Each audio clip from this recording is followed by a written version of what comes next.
తర్వాత ఏకలవ్య సినిమా చేశాడాయన. హ్మ్. పౌరాణిక సినిమా ఏకలవ్య చేశాడు. అలాగే రామారావు గారితో ఒక సినిమా చేద్దామని ఆయన కాల్ షీట్స్ కోసం హ్మ్. పుండరీకాక్షయ్య గారిని పరిచయం చేసుకున్నారు. హ్మ్. పుండరీకాక్ష గారి దగ్గరికెళ్ళి ఇలాగా నేను ఒక సినిమా చేయాలనుకుంటున్నాను. రామారావు గారితో ఒక సినిమా చేస్తే హ్మ్. బావుంటుంది అదే అనే ఉద్దేశంతో ఆయన్ని కలిశారు. హ్మ్. సో, పుండరీకాక్షయ్య గారు రామారావు గారికి బ్రదర్ ఇన్ లా అవుతారు. హ్మ్. నేను అనుకోవటం ఆయన Mrs brother okay. Okay. Pundarikakshayya okay. గారు. చుట్టరికం ఉందన్నమాట.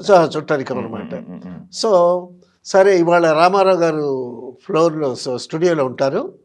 స్టూడియోలో కలుద్దాం. మీరు అక్కడికి వచ్చేసండి. నేను వచ్చేస్తానని హ్మ్. చెప్పారు. హ్మ్. చెప్పిన తర్వాత ఎంఎస్ రెడ్డి గారు స్టూడియోకి వెళ్ళారు. హ్మ్. పుండరీకాక్షయ్య గారు పాండీ బజార్ వెళ్ళి హ్మ్. ఒక పెద్ద దండ తీసుకొని, ఆ దండ తీసుకొని ఫ్లోర్‌లకి స్టూడియోకి వచ్చారనమాట. అంటే రామారావు గారు ఆ రోజు కృష్ణుడి గెటప్‌లో ఎంటర్ అవుతున్నారు ఓకే. ఓకే. షూటింగ్‌కి. ఓకే. ఓకే. సో, అందుకోసం ఆయన రాంగానే ఒక రాముడు వేషం వేసినా, కృష్ణుడి వేషం వేసినా హ్మ్.